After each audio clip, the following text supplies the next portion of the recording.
Afternoon, folks. Sitting here cooling my heels, waiting to pick up my load in the morning.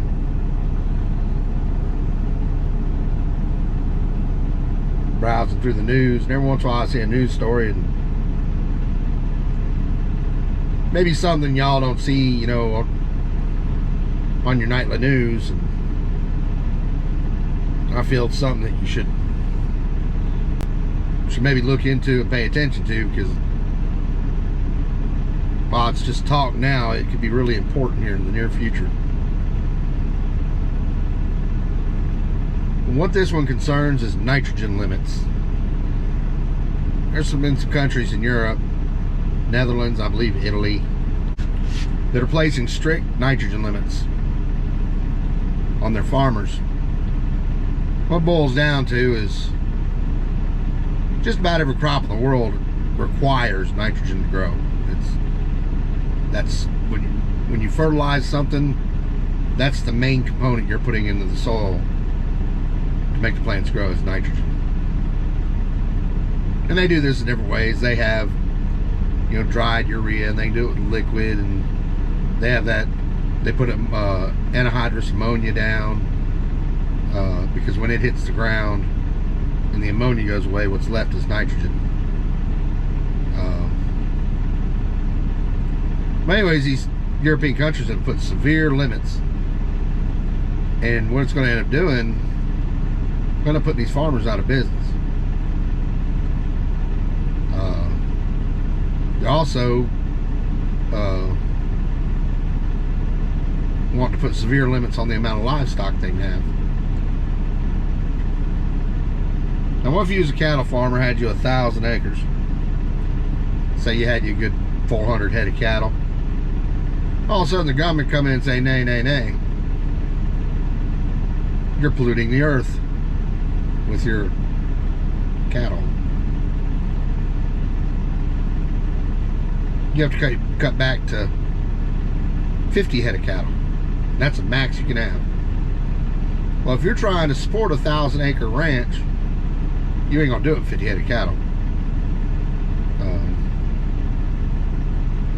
You're gonna end up losing it.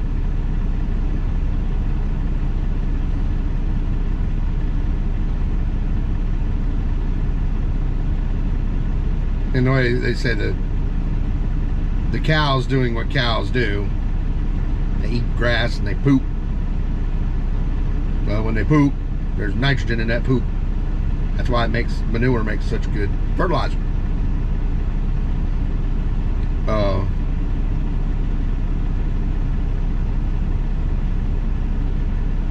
And this is something that's really started here the last couple of years. It's gaining momentum. So, help us God, it's a war against livestock. They don't want livestock to exist. I'm talking about the real hyper left greenies. That's why you've seen a push here in the last couple of years of the Impossible Whopper and plant-based food. But if you talk to any nutritionist,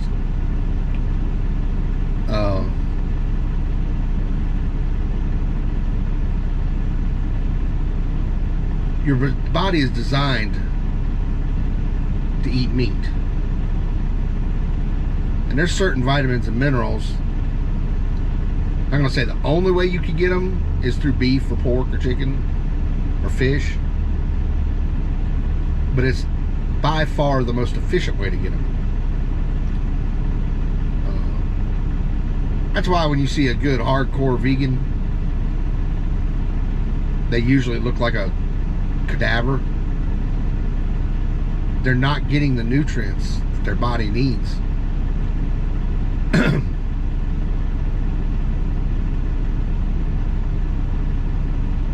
And if you think I'm lying, just do your little research. You'll learn quick.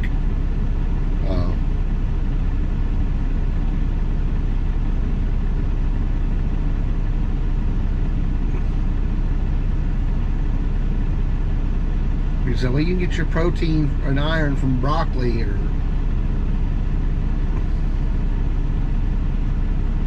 Just not the way the body's designed.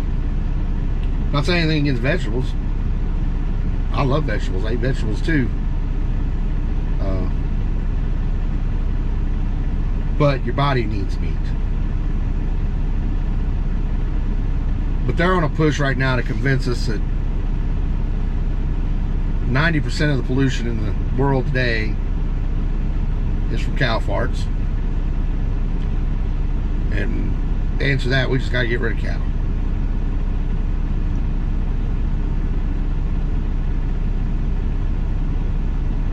I really wish that these people would find something productive to do with their time and be as dedicated to it as they are this dumb crap.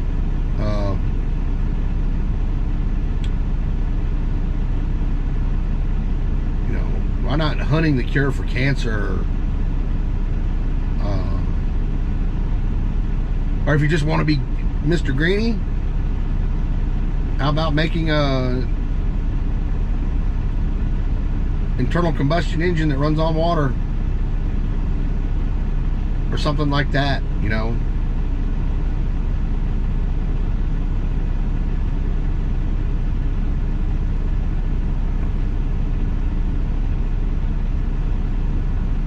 But a war against meat is they can bring that one on, because there's an awful lot of red-blooded folks out there like me. You take away their steak,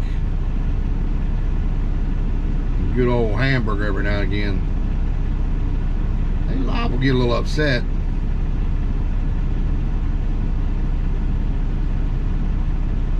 Put your vegan ass on a hook. I have no problem if somebody chooses to eat that way.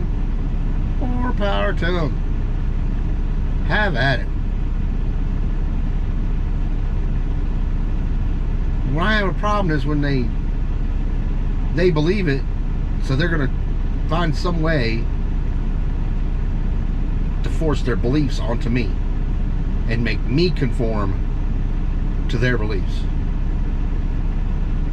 We see it happening with all kinds of stuff. I'm not even going to start naming them, because next thing you know,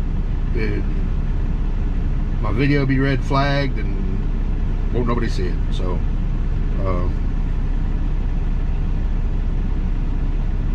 y'all know what I'm talking about. People that have a certain belief and they shutter out all argument to the contrary, and then proceed to try to shove it down our throats and force us to conform to their beliefs. But just recently, there's the latest one to get on this bandwagon is old Stalin Jr. up there in Canada, Trudeau. He hasn't mandated it, but he's heading in that direction. He has suggested it, and I'll give you a channel where I found this explained the best. And don't laugh at the name. The guy's a farmer in Canada. His name's Quick Dick McDick, and he delves into this subject and does a really good job of explaining it.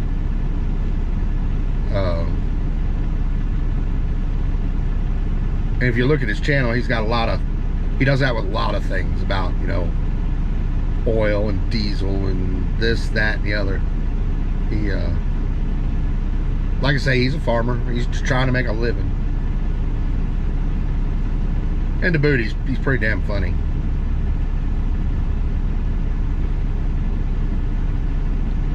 But like I say, I poke around in the news and I find these subjects that I'm like, oh, I haven't heard of it. And I'll ask 2 or 3 people, you heard anything about this? No, man.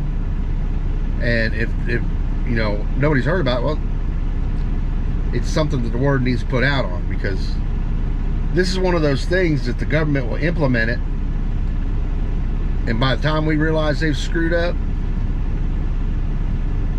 it's too late.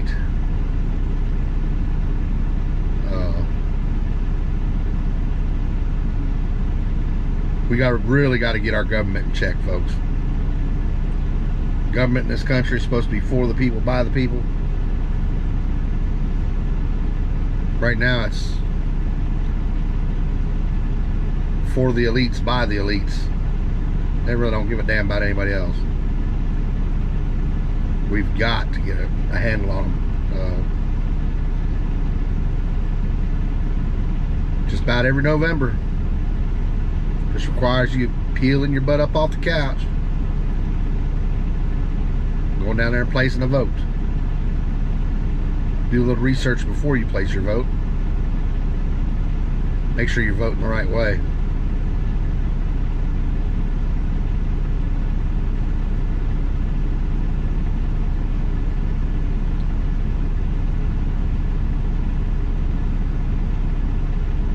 But that about covers that. A quote of the day, in the words of the Honorable Pink Floyd: